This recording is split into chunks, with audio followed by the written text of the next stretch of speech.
Donc, second grand plan de la ville de Paris ce soir, donc cette fois-ci consacré au bruit, qui est un sujet dont nous avons régulièrement parlé dans ce conseil. Donc, au vu de mon intervention précédente, je vais cette fois me limiter à une introduction assez sommaire. Nous touchons là à un point de votre méthode. Sur la fiche de présentation de la délibération, nous trouvons toujours des éléments de langage attractifs auxquels nous pourrions souscrire. Mais lorsque nous ouvrons les 76 pages d'annexe, le compte n'y est pas. Nous avons de nombreuses observations sur ce plan qui ne répond pas à l'objectif que nous partageons tous autour de cette table, la réduction de l'exposition des résidents ou des visiteurs parisiens au bruit pour une meilleure qualité de vie dans la capitale. Donc ce texte fleuve appelle de notre part plusieurs observations. Tout d'abord, la limitation de vitesse à 30 km/h qui est présentée comme une solution miracle. Nous voudrions bien y croire, hein. Pourtant, nombreux sont les Parisiens qui n'ont constaté aucun changement dans leur exposition au bruit depuis la mise en place de cette mesure. Au mieux, ont-ils constaté un déplacement du bruit vers des rues fermées, vers des rues adjacentes. La raison est simple, le bruit généré par les innombrables embouteillages que vous avez créés est le même que l'on roule à 30 km/h ou à 50 km/h, puisque de toute façon, on est bloqué, on n'avance pas.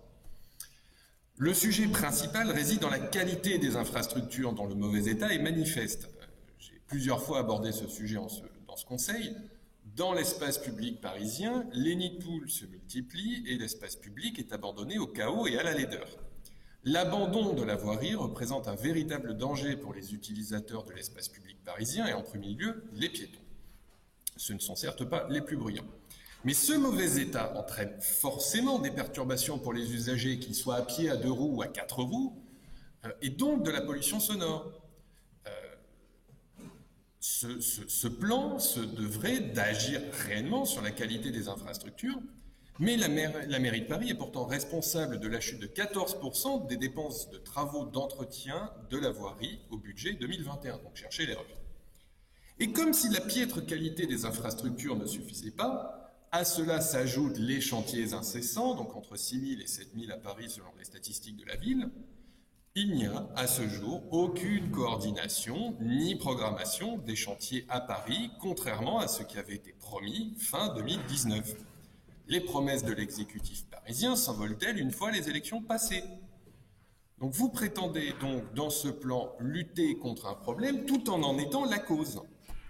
Donc, à ce titre, le cas des coronapistes est une illustration assez flagrante. La maire de Paris a annoncé la pérennisation de ces aménagements, présentés à l'origine comme temporaires, ce qui va donc générer des chantiers qui s'étaleront sur 2 ans à partir de juillet 2021 et qui vont donc entraîner des nouvelles nuisances de chantier.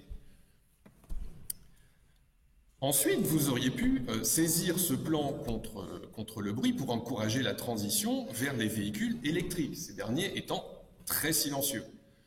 Eh bien non, les véhicules électriques apparaissent exclus par les mesures d'urbanisme tactique, novlangue municipale, mises en œuvre par l'exécutif. Donc en remplacement de la lutte contre la pollution automobile, atmosphérique et sonore, entreprise à juste titre jusqu'alors, l'exécutif semble avoir décrété une lutte pure et simple contre l'automobile en ville, qu'elle soit propre ou non. Et enfin, un dernier point, un dernier sujet que notre groupe a maintes et maintes fois abordé dans ce conseil, donc celui des nuisances sonores que vous avez d'ailleurs aggravé avec vos terrasses éphémères. Nous n'avons pas de précision quant à ce que l'exécutif entend mettre en œuvre concrètement derrière le lieu commun des, je cite, actions de médiation et de régulation. Quelle place y prendra la future police municipale? Avec quels moyens? Sous quel calendrier? Donc ce sont autant de questions qui restent sans réponse dans le projet qui nous est soumis ce soir. C'est pourquoi notre groupe s'abstiendra sur cette délibération. Je vous remercie.